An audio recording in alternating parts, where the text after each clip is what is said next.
Hello, my name's Karen and I'm the owner of Driving Miss Daisy. Hi, and I'm Mary, and I'm a companion with Driving Miss Daisy. Driving Miss Daisy is a unique companion and driving service, and we're going to tell you more about it today from one of the vehicles. This is a wheelchair accessible vehicle and can take passengers as well. Mary, do you remember the first time I told you about Driving Miss Daisy? I do. It was such an exciting opportunity that you'd found, and it just the way you told me about it. I mean, you were really excited about it as well, and it was just such a lovely opportunity. It was great. So where have we gone from here? Well, I think it was just where it came from as well. I just, after years of working in social care and supporting people with learning disabilities and mental health and people with dementia, and I think developing services, and we've worked alongside each other through those years a long as well. time. Yeah. It was just exciting to actually think, wanting to have a change in my career and finding something that was where I could be with people and have the privilege of supporting people, and obviously I've always loved driving, as you know. I've driven all parts of the country, so yeah, it's really quite exciting. Kind of really perfect, isn't it? It was and it is. Yes, it is. So I think it's been really exciting sort of growing the business. Obviously I started in March 2017, and it's always challenging starting a new business, as you know, and you've come on board to try and help me with the companionship and things like Facebook you helped me with. And some of the sort of advertising and the promotion, and that's been quite good fun, hasn't it? Yeah, it has. It's been really quite interesting. We've done some interesting things. Yeah. And began to get some interesting work and support for people. So I think that's quite nice. I mean, I've done some weddings, and was really, I think, privileged. I think a lot of what we do is it's just to support a lady from hospital to her husband's funeral, to go to the hospital, pick her up, and get to the funeral. It's not the nicest of occasions you think about, is it? But I think, like you say, I think it's when you do it with the right attitude and the right support for somebody. And I think her feedback has been great as well, hasn't it? Well, it has, and I think the thing was that she was really thinking she wouldn't be able to go, and she was thinking, and as were her sort of friends and neighbours, and who really wanted her to be there, but they weren't sure how to be able to do that because she was in hospital, and then somebody had cut out an advert about Driving Miss Daisy, and there I was enabling that to happen. And I think it really was a very important day for someone who'd been married for 60 years to sort of be there. But then there's the other side, yes, being able to get a grandmother to the wedding. Yep.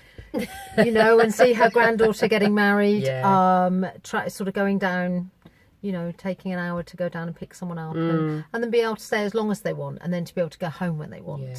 And the nice thing about the service as well, especially with somewhere like that, is that lady, she wasn't worried about relying on her family to drive her places. Yeah, you know, no, she had her own independence, and she was able to say, I'll stay or I'll go, I've had enough now. Yeah, and wasn't worried about, you know, her son having to stop having a drink and, you know, pick up his car keys and leave the wedding and go and do that. She was on her own schedule. She was, and obviously I made sure she was home safe, and you know, had something to eat when she got back, and all of those things, the extra bits that I believe that's the difference, really, isn't it? I think that's the big difference between sort of us and a taxi service. You know, we make sure that somebody's in, that the lights are on, that the cat's fed, that the curtains are drawn. It's that reliability and trust, and the bits that family would do, isn't it? It is, yeah, or your closest friends, and that's really something else. In the past few months, I've, you know, come across people that may have used me. I had a lovely morning with a lady who just wanted to be able to go shopping, and to Marks and Spencer's and to Boots and get some cards, and she had lots of friends around and family. And they certainly helped her with things, but really wanted just to be able to go and do things on her own time and not be beholden to them. And, you know, it was just fab. We stopped and had a coffee, and then we did some shopping, and then we had some lunch, and then we did a bit more shopping, and you know, I know she had a really great time, and it was really what was really advantageous was she was actually having not such a good day, and needed to. We got ourselves a mobility wheelchair. Oh, great! When we got to the shopping area, because they're great because they're there, and so she, you know, I could just then. She could rest while I pushed, really. See, it sounds, on the face of it, doesn't it? That sounds like a simple activity, doesn't it? Nipping into boots and I think sometimes we forget that for sometimes people don't, you know, maybe people have got a physical disability or a learning disability or even social anxiety, and they're not able to do that sort of stuff. You know, and having somebody around who does have the vehicle, but also is able to provide them with a little bit of support to give them a little bit of confidence and the knowledge that somebody's around. And I can always go home if I want to. Yeah. But also, I think sometimes if you're with, if other people, it's family and friends, you feel you're on their timetable. Yeah. And this was this lady's timetable. We talked about the costs beforehand. She, you know, so there's nothing hidden with Drive Miss Daisy, but she knew what it was about, and in fact she extended it and was able to. I didn't have something else. She extended it while we were out. There you go. See, that's testament to how good you are. Well, I hope so. Yeah, I hope so. Yes. But it's interesting you were saying about people with anxiety, and you know, sometimes actually I think people may struggle to even get out, and it's one of the things that we know.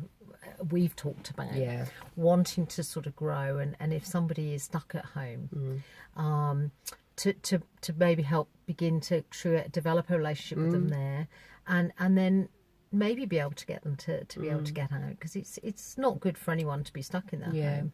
But if that is the situation, what we know is that we can offer that companionship at home. And probably between us, and you know, be able to do most things, whether that's, you know, watch a movie, play a game of crib, have a chat, do a crossword, make some cards, so paper mache, you know, just to be able to spend a bit of time that's not because it is a business. Obviously, it is a business. Yes. And you know, it does exist as that, but obviously I think for both of us, we've spent a long time in social care. We do have a passion about people, really, and about supporting people to have opportunity and helping. That really we've always been about. I think we're two sticks of rock with person centred through the middle, and we've always been about enabling independence. There's no question. It's always about how can we help this person remain independent, and that was the other big thing for me with the Drive Miss Daisy when I found it and then was talking about it with people. I've yet to find someone who doesn't find it's a great idea. Absolutely, because it's not as I think you said before. It's kind of there's taxi and there's home care, and we sort of fall somewhere in the middle. You know, we're not care, but we're caring. We're kind of, you know, as I say, we do those little bits and pieces that, you know, you don't really think about. No, but we ring people the night before and we check everything's still okay. We'll make sure people, if somebody's been very tired, you might ring and check on them the next day. So we do sort of that extra mile. We would also, if we were worried about someone, try and make sure we spoke to somebody about that. Obviously, you know, sort of discreetly and with the knowledge of the person. I think a lot of it is on that note. A lot of it is about connections, isn't it? It's about making connections with people, but also, you know, potentially knowing families and friends and building that little community around someone and kind of becoming a little bit a part of that, the community that somebody has and about their life. Their circle of support, really, isn't it? Yeah. But I also think, you know, we've both worked with people on the autistic spectrum and understand the need for, and that could be the same with somebody in terms of mental health, and you know, the need for routine or maybe following the same route, you know, going down to the same place or at the same time. So I think, you know, our sort of knowledge and experiences will really help us in making sure that the way we support people is how they want it to be. That's right. Or how families have said this is what it needs to be. So I think that's a really sort of important thing. I've been surprised at the number of hospitals I've visited. I can tell you that much. Almost everyone in the local area. So, and of course, my local area is quite large, really. So, London Borough, Hillingdon, South Buckinghamshire, little bit of Hertfordshire. Yeah, into Harrow. And, Pinnock. Yeah. So, it's quite nice to see different areas. I never realised how many people lived in my local area, and that's quite interesting. Just getting around and meeting different people, and certainly, supporting people. I've just dropped people off at hospital. I've supported them into hospital, and as part of that, of course, remember, I've now got my own portable wheelchair. That's right. Folding wheelchair, because we've had so many problems and it's handy because somebody might not actually need the wheelchair, but it's handy to have it if they need it just once. They just get tired, and sometimes getting a wheelchair in a hospital is that's difficult. That's why I got one. It's been a real problem. So but I guess the future is looking at growth. It is a few months in, and it's growing slowly, and wanting to have, keep being a small business, but a few more vehicles, being able to support people more. I think it has. It's been lovely seeing. I mean, it's obviously only new.